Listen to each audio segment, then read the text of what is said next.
On the morning of June 11, 1864, a man named Nathan Hungate woke up at his home in central Colorado and set out for another day's work.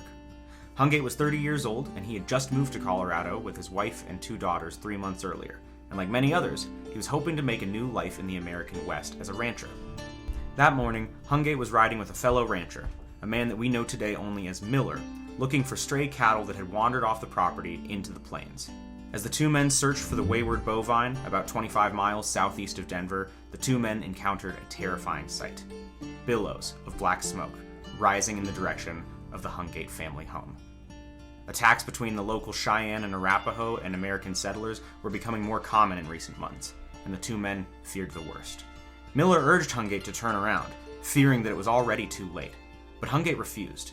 He couldn't abandon his family, so he got on his horse and he raced back to his home. Miller, meanwhile, returned to Denver and began gathering men to form a search party to return to the Hungate family cabin. When the band of riders finally arrived at the Hungate family home, Miller's fears were confirmed. The body of Nathan's wife Ellen, his 2-year-old daughter Laura, and his 6-month-old daughter Florence were found in the family well, tied up and badly mutilated. Nathan's body was found about a mile away from the house, riddled with bullet holes, his only comfort likely having been the fact that he did not see what had happened to his family. Throughout the summer of 1864, news of the Hungate family massacre spread like wildfire throughout the Colorado Territory.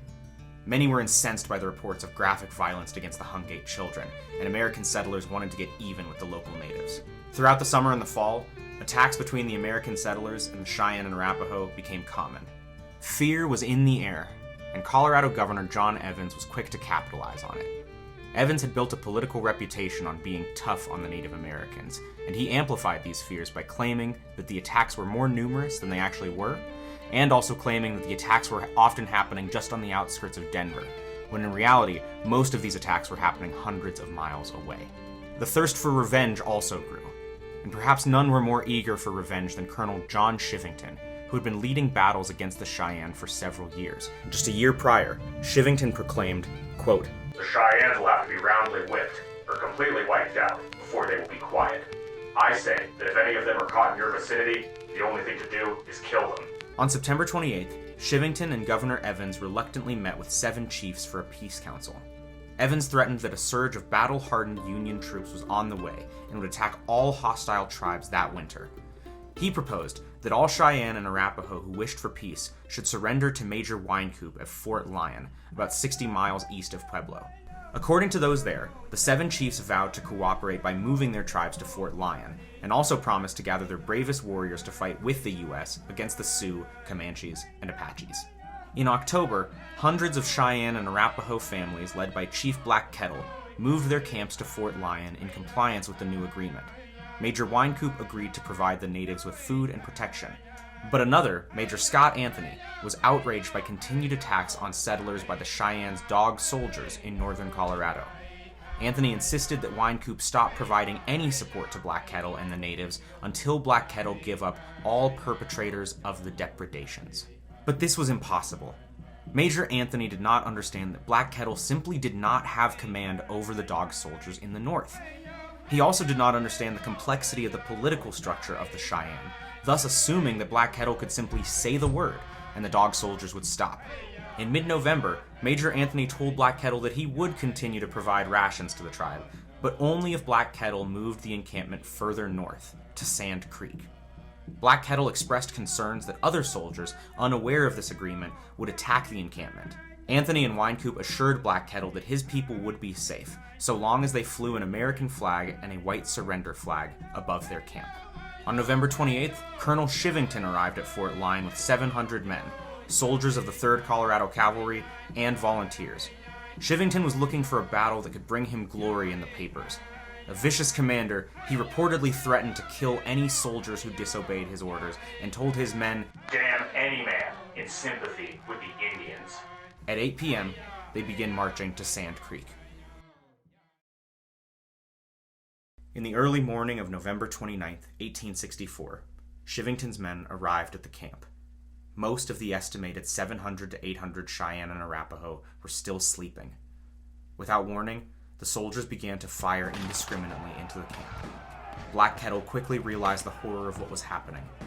He removed the American flag standing clearly and visibly in the middle of his camp, as instructed, and desperately waved the flag in an attempt to surrender. His pleas were ignored. Many of the soldiers were drunk and had just listened to a fiery speech from Shivington, promising to avenge the murders of the Hungate family. As most of the tribe escaped into the plains, Shivington's men did not pursue, instead opting to loot the village and scalp and mutilate the bodies for the next 6 hours. Two horrified soldiers, Captain Silas Soule and Lieutenant Joseph Cramer, refused to take part in the bloodshed and broke the silence to the public. In a letter to Major Winecoop, Cramer wrote, "Bucks, women, and children were scalped. Fingers cut off to get the rings on them. And this as much with officers as men. And one of those officers, a major and a lieutenant colonel, cut off ears of all he came across. A woman ripped open and a child taken from her. Little children shot while begging for their lives, and all the indignity shown their bodies that was ever heard of. Things that Indians would be ashamed to do. To give you some little idea, women were known to kill their own children and then themselves, rather than to have them taken prisoner. But enough, for I know you are disgusted already." Shivington, looking for a political promotion, described the massacre as a valiant battle, and bragged to the Rocky Mountain News, quote, "Among the brilliant feats of arms in Indian warfare, the recent campaign of our Colorado volunteers will stand in history with few rivals, and none to exceed it in final results." Captain Silas Soule testified against Shivington at a military inquiry in April of 1865. Less than 3 months later, he was assassinated on the corner of 15th and Arapahoe in Denver. His killers were known and were never brought to justice. Black Kettle escaped the massacre with his wife, who suffered 9 bullet and shrapnel wounds. Amazingly, he continued to negotiate for peace with U.S. officials, though he did say, quote, "Although wrongs have been done to me, I live in hopes. I have not got 2 hearts. I once thought that I was the only man that persevered to be the friend of the white man. But since they have come and cleared out our lodges, our horses, and everything else, it is hard for me to believe white men anymore." Black Kettle was killed just 4 years later by George Armstrong Custer at the Washita Massacre in modern-day Oklahoma. When the dust finally settled, an estimated 230 Cheyennes and Arapahoes were killed at Sand Creek. As many of the men were away, ironically assisting the U.S. military in its campaign against other tribes, the vast majority of victims were children, mothers, and elders.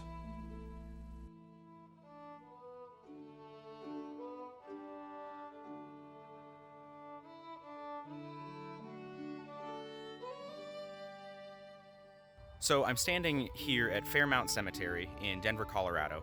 Behind me, as you can see, is the grave of Nathan Hungate, his wife Ellen, and his 2 daughters, Laura and Florence. Part of the reason I decided to make this video in the first place is because, I've known about the Sand Creek Massacre since high school. It was something we studied in our history class, but it wasn't until recently that I kind of became aware of the Hungate family story. The more that I dove into speeches at the time and letters and just some of the primary sources leading up to Sand Creek, the more I kept running into this name Hungate. And so I was curious, why was this such a compelling story and what did this have to do with the Sand Creek Massacre? And as I dove in, it became pretty clear, right? This was a tragic story of an innocent family, 2 young girls killed in a brutal and tragic way. These people clearly did not deserve to die, and the people of Colorado in 1864 agreed.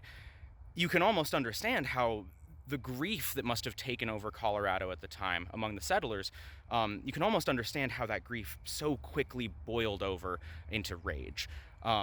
The sad result of that rage, though, is that just a few short months later, 230 Cheyennes and Arapahoes were killed at Sand Creek. The more I dove into this story, the more it was kind of clear, you can't understand the Sand Creek Massacre without first understanding the context of the Hungate family massacre. And you can't understand the Hungate family massacre without understanding the context of westward expansion and the threat that it posed to the Plains Indians. I hope that we can understand some of this context, but sadly, the people of Colorado in 1864 chose not to. When they heard the story of the Hungates, it was simply, these people were killed by savages, and, these weren't humans who committed this crime, because no human could do such a thing to a sweet, innocent family. And again, by allowing them to not see the humanity in the Plains Indians, a lot of settlers in Colorado at the time thought that atrocities committed against the Native Americans were at best acceptable and at worst the ideal thing to do. The other reason I'm choosing to make this video, if it wasn't abundantly clear by now, is because of the news that's been coming out of Israel and Gaza for the last week. I see a very similar and sad trend of events happening between the Israelis and the Palestinians, where, again, a shocking act of violence against innocent people that should have never happened is now being used to justify feelings of vengeance against the Palestinian population at large. But I could be talking about lots of events. I mean, I could be talking about post 9/11 war on terror. I could be talking about Pearl Harbor and the response by interning Japanese Americans. And so there's a lot of ways in history that the story of vengeance has played out. And so the last thought that I'll leave you with is this. As human beings, when we are hurting, when one of our own has been hurt or killed, I think vengeance can be a particularly alluring option. To strike back at the other side that we perceive has done this. But history has shown over and over again that vengeance only leads to more suffering. And so whoever you are, wherever you live, and most importantly, however you're hurting right now, I would implore you, don't lose your humanity. And please, please, please, don't stop seeing the humanity in others.